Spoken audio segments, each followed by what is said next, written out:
Welcome to the Modern Mexico podcast. I'm your host, Nathaniel Parish. On today's episode of the podcast, we're talking about militarization in Mexico. From ongoing debates about the role of Mexico's armed forces in the war on drugs to continued discussion of the government's role in a high-profile massacre of student protesters in 1968, the issue of militarization continues to be a highly relevant topic in modern Mexico. In Mexico today, the word militarization is often discussed alongside the word Ayotzinapa. In the fall of 2014, the fallout after the disappearance of 43 students from the Ayotzinapa Teachers College in the southwestern state of Guerrero quickly gathered steam, and reporters from around the globe tuned in to follow the unfolding investigation. Mexico's current president, Manuel Lopez Obrador, was an inspiring presidential candidate in 2014, and he quickly seized on the Ayotzinapa incident as a rallying cry to help organize protests to turn public opinion against the centrist administration of then-President Enrique Peña Nieto. Speaking in October 2014, a few weeks after the students disappeared, Lopez Obrador publicly speculated on how much Peña Nieto and his advisors really knew about what happened to the students. "I think they know what happened," he said. The Ayotzinapa incident fueled speculation about corrupt links between drug trafficking groups, government officials, and senior active duty members of the military. The rallying cry at a series of protests organized in Guerrero and in other parts of Mexico was "Fue el Estado," it was the state. At the time, Lopez Obrador demanded justice and criticized the rampant impunity that has long protected the politically powerful in Mexico. The Ayotzinapa incident really helped to harness popular frustration with the status quo in Mexican politics, and also helped catapult Lopez Obrador to a landslide victory in the 2018 election. As president, however, he has ignored long-standing calls from legal scholars, public policy experts, security analysts, and human rights experts who have for years advocated that Mexico stop relying so heavily on the military to patrol streets and ambush criminal gangs.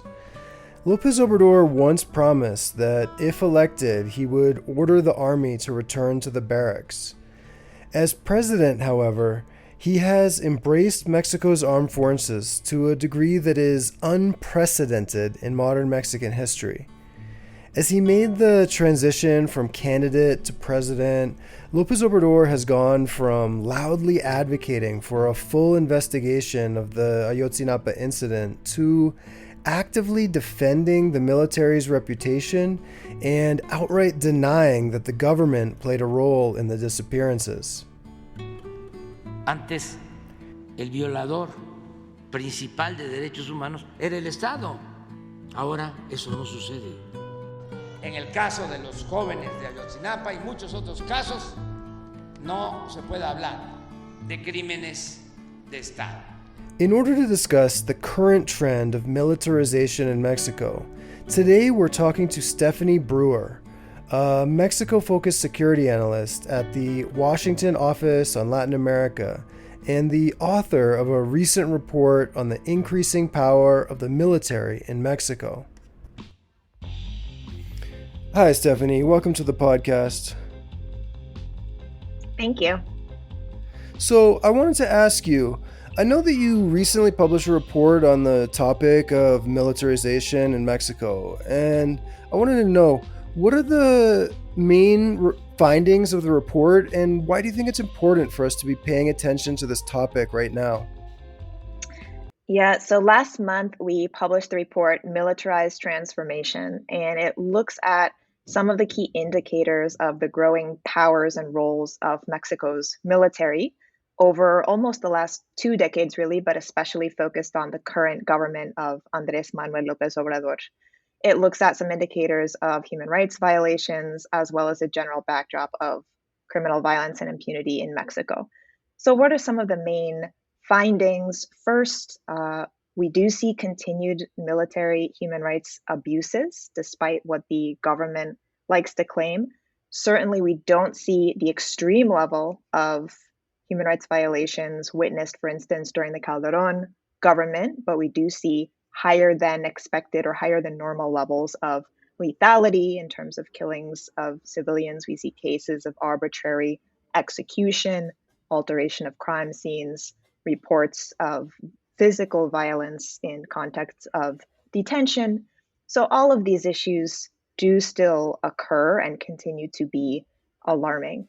I want to mention one specific finding, though, because it exemplifies what's a larger message of the report. We asked for information from the Mexican government about how security forces are reporting the arrests they make, because security forces in Mexico are required to report their arrests to a centralized registry. We found discrepancies of thousands of arrests in the case of the armed forces, in which the armed forces report that they're detaining thousands more people than the people who appear in this registry. And when we asked the armed forces about their reporting, the Army simply told us, yes, we don't report our arrests in this registry. Now, why is this of particular concern? Of course, from a human rights perspective, it's very concerning. But this is an example in which the armed forces are failing to comply with an obligation imposed by law, as well as by presidential instructions, as well as confirmed by Mexico's Supreme Court. So literally all three branches of government indicate the armed forces have the obligation to comply with reporting their arrests, and yet they aren't. And that's the larger message of this report and why it matters really right now to be paying attention to militarization in Mexico, not just from a perspective of concern over human rights violations, but because the military is growing in power and roles without effective civilian controls. And there are a series of examples in which it fails to comply with its legal obligations or with presidential instructions. That's something very worrying and something that going forward will be difficult to reverse. Okay, interesting. So, I definitely think your report is fascinating, and I definitely recommend that listeners check it out. And I think that overall, right now, the discourse and the debate about Lopez Obrador's policy choices when it comes to the military has become really challenging because of the highly polarized political atmosphere that Lopez Obrador has fostered in Mexico. So I really think it's important just to establish a basic framework of facts for understanding this debate around militarization in Mexico right now. And I wanted to ask you, if you had to pick 3 words, what 3 words would you pick to describe Lopez Obrador's relationship with the military? I would think of the words empowerment, deference, and denial. So, empowerment, because Lopez Obrador, his administration, has ceded and assigned and given ever more civilian tasks to the military. This is certainly true in the public security sphere. Today, Mexico no longer has civilian police at the federal level, only military bodies, the Army, the Navy, and the fairly newly created National Guard, which for all intents and purposes operates as a branch of the armed forces, but also empower and expanding the military's roles even beyond the security sphere, including in mega development or infrastructure projects. The military controls ports and customs, continues to take a leading role, maybe an ever leading role in migration control and a range of other tasks, which of course means empowering the armed forces in budgetary terms as well as in political terms and practical terms. That's why I would say empowerment. At the same time, deference on the part of Lopez Obrador, because he really is following the lead of the military on some of these issues. The military itself has long wanted legal reforms to justify its participation in civilian policing tasks. It had not obtained those reforms in a sustainable way. It finally obtained a law in the prior administration, but it got overturned. But now in the Lopez Obrador administration, the reforms that it envisioned or wanted have become a reality. And you see the armed forces designing some of their own proposals and those being accepted and carried forward by Lopez Obrador. And you see very specific examples as well, anecdotes, in which Lopez Obrador clearly is following the lead of the military. One very notorious example, and maybe many of your listeners have heard of this, was in 2020 when Mexico's former defense minister, Salvador Cienfuegos, was arrested in the United States, accused of essentially drug trafficking, collusion with drug trafficking organizations. And Lopez Obrador's very initial reaction to that was to say, oh, well, this is an example of, the decadence of, prior regimes or something along those lines.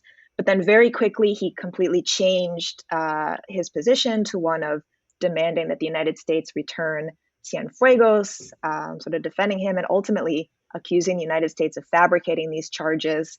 And, the explanation there would be presumably that the military itself or a group within the military spoke with him and said, you need to get Cienfuegos back, or you need to stop this from happening. And of course, in very recent days, Lopez Obrador actually gave an award to Cienfuegos. So that's a very, very notorious example. Deference also in the sense of continually praising, extolling the military and really propagandistic terms, defending them. And this leads into the last word, which I chose, which is denial. This goes from publicly denying military wrongdoing despite all evidence. This occurs in the case of the military using Pegasus spyware to spy on activists. It occurs in the case of the military hiding information about the Ayotzinapa disappearances. The president tends to state in almost categorical terms, the military does not violate human rights, and anyone who says otherwise is part of a conservative conspiracy against him. So those are the three not very encouraging words that I would use to sum up the relationship right now. Okay, yeah, definitely. Empowerment, deference, and denial. And in particular, the last two, deference and denial, really stand out as being pretty negative in the assessment of the impact of this relationship that Lopez Obrador is fostering. And I saw something interesting recently, which is that in the case of the investigation into the missing students from Ayotzinapa, recently the parents have complained that there hasn't been significant or sufficient investigation into the role of the military or the potential role of the military in this incident. And the attitude that Lopez Obrador has adopted most recently is to kind of suggest that it is foreign intelligence agencies that are pushing this idea that the military was involved. And he's praised the military for their openness and in sharing all the information they have about the case. And he's kind of suggested that anyone who continues to insist that they might have played a role is unpatriotic or a traitor to the country, which just kind of fits in with the broader rhetoric that he often uses. And it's interesting to me because I attended some of the early protests that happened after the Ayotzinapa incident, both in the town of Iguala in Guerrero and in Mexico City. And at the time, it really seemed like a turning point in Mexican politics. And the message, fue el Estado, it was the state, really served to help the movement gather steam and heap blame on public officials. And I think that movement seemed to harness popular frustration about Mexico's security policies and really bolster Lopez Obrador as an alternative. So I think that many observers might find it surprising to to watch how closely Lopez Obrador has embraced the military during his time in office. And I'm wondering, overall, if you had to evaluate Lopez Obrador's public security policies, is there one word that you would choose to sum up your evaluation of his security strategy? To sum it up in one word, I would choose the word populist, because the security strategy, which of course includes militarization as a very strong pillar, but includes a couple other elements as well that I can mention. But overall, and especially, recently toward the maybe second half of the administration, it's a strategy that prioritizes often projecting an image, projecting a message, but that message or that strategy may or may not, and often doesn't, align with reality or have a basis in evidence or lead to a logical expectation of consolidating security and the rule of law. Militarization is a big part of this. And Lopez Obrador is, of course, not the first president, even in recent history, to use the army to either seek to legitimize or strengthen his position, to project an image of taking big visible actions in the security sphere. The armed forces, of course, are a powerful patriotic symbol. It's a visible presence of the state. But the particular way in which Lopez Obrador talks about the military is to glorify them as being, in Spanish, el pueblo uniformado, right? Especially the army, the people in uniform, and essentially seeking to project an identity that is the identity that his supporters, of course, and everyone would want to have as a good person, and saying, if you come from the people, then you are good and you're serving your country patriotically. And of course, that can be very true, but it's unclear why that would apply only to people in the armed forces and not the many, many, many other members of that people who are not in the armed forces, who might be either civilian public servants, not public servants, working in other areas, etc. So he glorifies the military also as incorruptible, which is something that it does not have a basis in evidence. And when you concentrate power in any one institution without checks and balances or control, that leads to abuse of power. That's not a stable or controllable situation. And at the same time, he portrays civilian institutions, especially several that are meant to serve as checks and balances on the executive branch, as elites and dens of corruption. So the idea that the military in itself is good, incorruptible, and efficient and honest, and represents the Mexican people, and that some of these civilian institutions, they're the other and they're the elites. This is a fairly populist discourse. He also demonstrates, the phenomenon of punitive populism. So sort of demonizing supposed criminals, demonizing judges who free detained people, saying, look, the judges are letting all of these criminals go free and we need to clamp down. Lopez Obrador, of course, expanded the list of crimes for which people are automatically imprisoned if they're indicted, which is a violation of international human rights law as well. And the overall context is one of Lopez Obrador seeking to, erode or delegitimize the power of certain checks and balances, be it the judicial branch, very current topic in these days with the judicial branch workers striking, be it human rights organizations, human rights defenders, be it the critical media, and sort of projecting this image of he is constantly struggling and fighting against this massive elite, conservative, perhaps foreign interest as well, conspiracy. And this has really taken priority over the an actual fact-based, evidence-based analysis or projection of what are the policies needed to advance security and the rule of law in Mexico. So that's why I would describe the overall strategy as populist. Okay, so that's a really great word, populist, and I think it's very fitting because on the last episode of the podcast, I spoke to Will Grant, the author of a new book called Populista, and we compared and contrasted AMLO with some of the other leaders in Latin America who have employed authoritarian populist strategies. So yeah, I think that's a really great word. And kind of more broadly, looking at the topic of Lopez Obrador's security strategy and whether or not it's succeeding, I just looked at the numbers today, and I see that Lopez Obrador's presidency has now logged over 165,000 murders. And with over a year to go in his term, Lopez Obrador's presidency is already marked as the most violent sexennial in modern Mexican history. And I'm not sure that people around the world fully grasp the severity of the violence that Mexico is experiencing right now. And that includes many politicians and policymakers in the US, I think. And we often talk about the Felipe Calderon presidency. And during the Calderon presidency, I think that Mexico was really seen as being a country that was at war with drug cartels.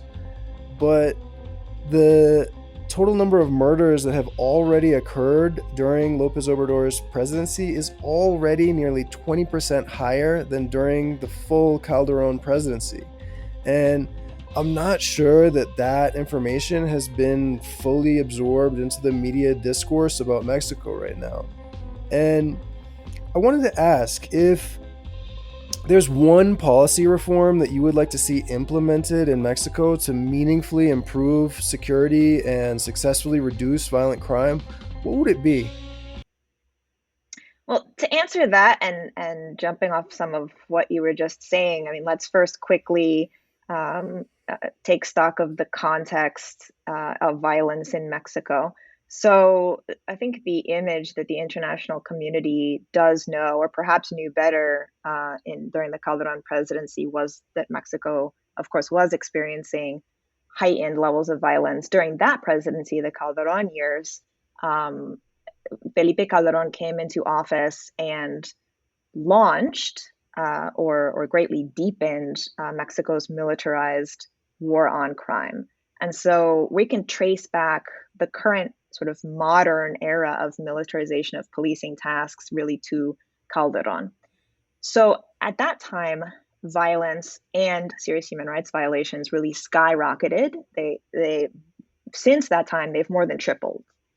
So there was a increasing trend very clearly during that presidency, and then basically going up. And today, Lopez Obrador inherited a country already with historically high record levels of violence. So we should also be very clear that, he didn't inherit a country in peace and with low levels of violence. He inherited those problems from before, and he very clearly identifies that. He very clearly, as a candidate and even till now, he contrasts himself constantly with Calderon, and he says his model is not a war, and his model is not to fight violence with violence, as Calderon did. Now, what do the results of the Calderon strategy show us? They show us precisely why militarization and, of course, frontal combat doesn't work. It is not the solution.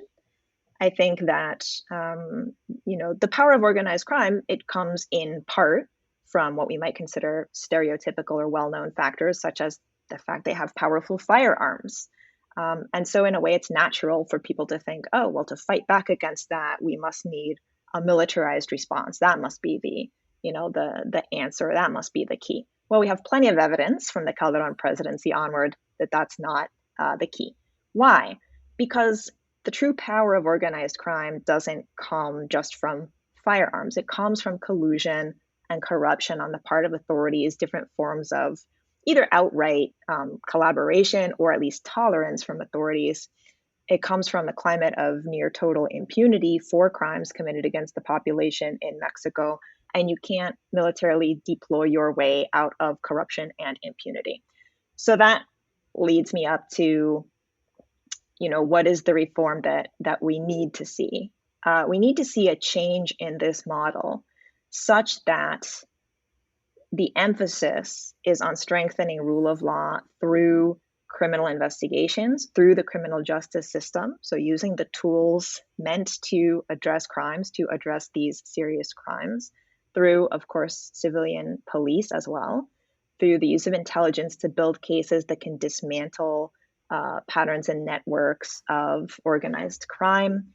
So we need to see a clear shift in that direction. And part of the problem of militarization, it isn't just what it directly causes. It isn't just, shootouts or human rights violations. It's everything that is deprioritized when you are investing all your capital in the military. And so state and local level institutions in particular, and civilian institutions and the criminal justice system, it hasn't had this same priority and investment and support throughout these years as militarization has. And I also can't emphasize enough the need for local and state institutions to be strengthened in terms of their capacity, their accountability, et cetera, because that's actually where the majority of crimes committed in Mexico, the majority of victims, they legally need to be attended by state and local institutions. So that's the shift that we need to see in the model to really consolidate and create a sustainable situation of rule of law and combat impunity. So I think that's really interesting that you mentioned kind of this need to develop institutional capacity and increase civilian policing power in Mexico. And on a recent episode of the podcast, security analyst Vanda Felbab Brown from the Brookings Institution summed up Lopez Obrador's security strategy by calling his flagship National Guard patrols the most expensive mannequins in Mexico. And she also called for Mexico to do more to increase civilian policing capacity and improve the state's capacity to investigate and prosecute crimes. And I recently saw that Mexico sits in 115th place in the 2022 World Justice Project Rule of Law Index. And that's worse than Russia and Sierra Leone. And that's really pretty astounding when we think about the extent of the weakness of institutional capacity in Mexico. And on other episodes of the podcast, we've done some deep dives into organized crime dynamics in Veracruz and in Michoacan. And something that we saw and that we talked about was this near total failure of local level and state level police and prosecutors to investigate and disrupt organized crime. And I think that's not just a local issue in certain states. Mexico as a whole really struggles with that. We know that 9 out of every 10 murders in Mexico go unsolved. So that's a pretty pessimistic statistic to talk about. And I'm wondering, when you look ahead, Mexico has a presidential election coming up in 2024, and I'm wondering what your outlook is for security policy in Mexico going forward. And are you hopeful at all that Mexico's next president will have some success in improving the overall security dynamic? Well, we have to think that it can be done. We have to think that it is possible. Unfortunately, it was already an uphill battle, and it's going to be an increasingly uphill battle after the Lopez Obrador administration. Lopez Obrador, to be clear, he didn't create either the problems of violence, and he certainly didn't create the problems of a distorted civil-military relations dynamic in Mexico. Mexico's military historically has enjoyed a disproportionate degree of autonomy, and there's been essentially an unspoken pact between civilian and military authorities in which the military has not gotten too involved in politics, and the civilian government lets it have a fair degree of autonomy and lack of transparency. But Lopez Obrador significantly deepened institutionally, legally, as well as in public discourse, this disproportionate role and power of the military as compared to civilian institutions. And he's also done, as I mentioned, a bit of work to to seek to undermine, the credibility or the actual power of some civilian checks and balances. And he's not done necessarily. I think we can expect to see, and he's even announced that before he leaves the presidency, he wants to seek further reforms, potentially a constitutional reform to formalize the identity of the National Guard as one of the armed forces. So we'll be on the lookout for that. But whoever comes into office next will inherit a very tricky situation. Claudia Sheinbaum, who is going to be the candidate of ruling party Morena, she thus far has shown no public inclination to change the basic tenets of Lopez Obrador's model, and her campaign will surely focus on promising continuity and promising to be Lopez Obrador's successor, and to achieve his goals and to continue what he calls the fourth transformation of the country. And that certainly has included deepening the power of the military and their role in security. The opposition presidential candidate, Xochitl Galvez, she hasn't necessarily presented very detailed plans yet on her security strategies. She has mentioned in interviews the idea of strengthening local and state police, the importance of criminal justice. So she's hit on some of those positive ideas, but honestly, those are ideas that essentially all the candidates will say that they support as candidates. She's also mentioned that she would draw some inspiration or ideas from precisely the Calderon government. She has suggested maybe the problem with that, the sort of the war on crime strategy, was that Calderon sought to do too much too fast or without having his full strategy ready. So we'll see, how her proposals materialize.